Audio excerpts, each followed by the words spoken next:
Hi everybody, welcome to AjaMadeYa, a channel all about food and nutrition. So these are 5 myths that I hear all the time. I see them on social media, I hear them from my mom, I hear them from family and friends. Usually when I tell people I'm a nutrition student, the first thing they do is hit me with every nutrition fact they've ever heard, whether it's true or false. And of course, I'm always down to talk about nutrition. I started a YouTube channel just to talk about food and nutrition. But there's a time and a place. Why are you telling me about the keto diet when I'm sitting here trying to watch my brother's volleyball game? Anyways, this is not about that. This is about nutrition myths that I commonly hear, and I'm ready to debunk these myths once and for all. So, the first myth is that carbs are bad for you. Now, I know there's a huge keto diet epidemic going on right now. So everybody's like, oh, low carb diet, high fat, high protein, that's all I'm gonna eat. Or some people are like, oh, I'm on a low carb diet because carbs make you gain weight. I have some news for you. The carbs aren't the problem here. The problem is that you tend to overeat them. Carbohydrates are actually very, very important for our body. We use them for energy, especially our cells and our brain cells. We use glucose, which is a carbohydrate. We use that for energy. Your brain literally needs glucose in order to operate. However, if you're diabetic or insulin resistant, then this is the time to think about carbs in a different mindset. But if you're trying to lose weight, carbs aren't the problem. Typically, weight gain is caused by 2 things: overeating and decreased energy expenditure. Decreased energy expenditure means not working out as much or not getting enough physical activity, aka me not being a varsity athlete anymore has drastically decreased my energy expenditure and physical activity. So we'll talk about the overeating part of gaining weight. In a typical North American diet, carbs are everywhere, like juice, candy, fries, pop, ice cream, sugar in our coffee. As you can see, carbs are everywhere, but these are the wrong type of carbs. So it's really easy to overeat because there's no other nutrients that make you feel full and make you feel satisfied. So it's not your fault that you're overeating these carbohydrates. And juice is a really sneaky one because people think, oh, I'm drinking my fruit. That's fine. That's even less calories. But no, you're really just drinking sugar. That is such a waste of calories. Anyways, substituting those carbs that are junk food, sugar, empty carbs that don't fill you up and don't make you feel satisfied for other carbs that provide way more nutrients, fiber, protein, that'll keep you full and satisfied for longer. Those are the carbs you want to be eating. These are things like beans, lentils, hummus, whole grains, fruit, homemade smoothies. These things will fill you up. They contain fiber, protein, and a whole bunch of other nutrients that aren't just gonna get absorbed super quickly. These are going to make you feel full, they're gonna take up space, and they're gonna reduce the amount that you eat over the entire day. Now that we got the first one out of the way, we're gonna move on to the second one. Fats are bad for you. There are only 3 types of macronutrients: carbs, protein, and fat. So you're trying to cut out carbs and you're also trying to cut out fat. What are you gonna eat? The thing about nutrition is that not everything is black and white. Things aren't bad and things aren't good. You just have to learn how to eat them in moderation and to eat the right things, which is what I'm here to help you do. So fats being bad for you, that was the vibe for a while. We were told to stay away from fats because they made us fat and they increased our risk for cardiovascular disease. Fats get a bad rep because they're so calorie dense. For each gram of fat, you get 9 calories out of it, compared to carbohydrates and protein, which are 4 calories per gram. Fat kind of doubles the amount of calories that you're eating if you were eating the same amount in carbs, which I can see is very alarming for some people, but you really do need fat.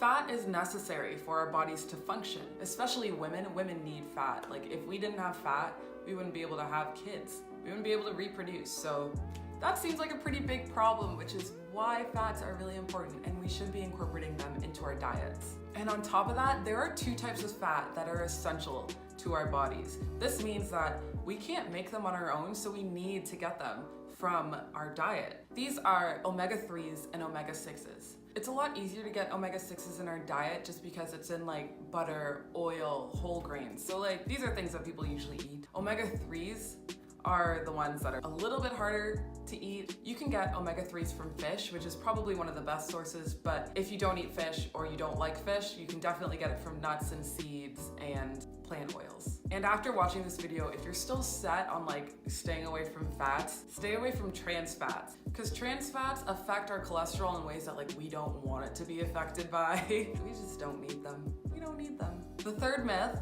is one that I hear all the time from my mom. And it's that eggs are bad for you. Honestly, my mom is the reason why I decided to go into nutrition in the first place, because she's really like health oriented, cares a lot about what she eats. So I do respect when she comes at me with these myths, but this is one that I really need to like put a stop to. So yes, eggs, particularly egg yolks, do contain cholesterol, but just because you eat cholesterol doesn't mean your cholesterol is gonna get higher. Eggs have a ton of good stuff in them, especially the yolk. Sometimes the yolks have omega-3s in them, which I mentioned before, but they also have fat and protein and things that like you need to eat and you will not regret eating, because eggs are good for you. And if you are worried about the cholesterol thing, usually if you have high cholesterol, eating cholesterol is a little bit of a problem, but fiber lowers your cholesterol in 2 ways. This is why it's amazing. So basically, your body makes bile, and the bile is made out of cholesterol. When you're eating, the body releases this bile, aka cholesterol, and it goes through the digestive tract. But the fiber binds to the bile, which is the cholesterol, and sends it out of your body. Usually the bile gets reabsorbed by the body and sent back to the gallbladder, but because the fiber binds to the bile and sends it out of the body, your body has to make more bile out of cholesterol.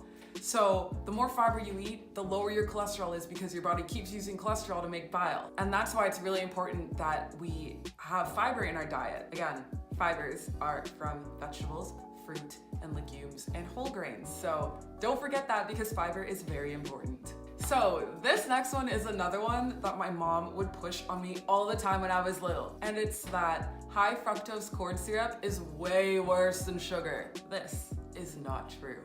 I mean, I remember when I was younger and I would just like love to have fruit gushers. I love fruit gushers, fruit roll-ups, all that stuff. I loved it. And my mom was always like, no, you can't eat it because it has high fructose corn syrup in it. But then we'd have Chewy bars in the house. Because there was no high fructose corn syrup in it, it was just sugar. I don't blame my mom, because there were a ton of like scare tactics put out by doctors about high fructose corn syrup and why it's so bad for you compared to sugar. But I mean, if you really think about it, all sugar in that form is just bad, and you shouldn't be eating it anyways. So my mom was right to keep me away from the fruit gushers and the fruit roll-ups, because it wasn't good for me anyways. Why did I need to eat that stuff when I could just have some fruit? This last one is the one that gets on my nerves the absolute most. I think I post about it all the time on like social media. I see other healthcare practitioners posting about it. My friends still asking me, how do I do this? And it's like, you don't need to. This myth is that your body needs a detox regularly, and you need to buy all these expensive products so you can detox. Let me tell you, you don't need to detox your body. People will spend hundreds of dollars on detoxes and cleanses. Not only are they not doing anything, but they could also be harming your body, which is an even bigger problem. And people are just fine with making millions of dollars off of this, like it's nothing. Anyways, humans have been around for like more than 200,000 years. Don't you think that the higher power or evolution would have thought about a way to detox our bodies on its own? No. Our bodies do come with natural detoxification systems. These are our lungs, our kidneys, and our liver.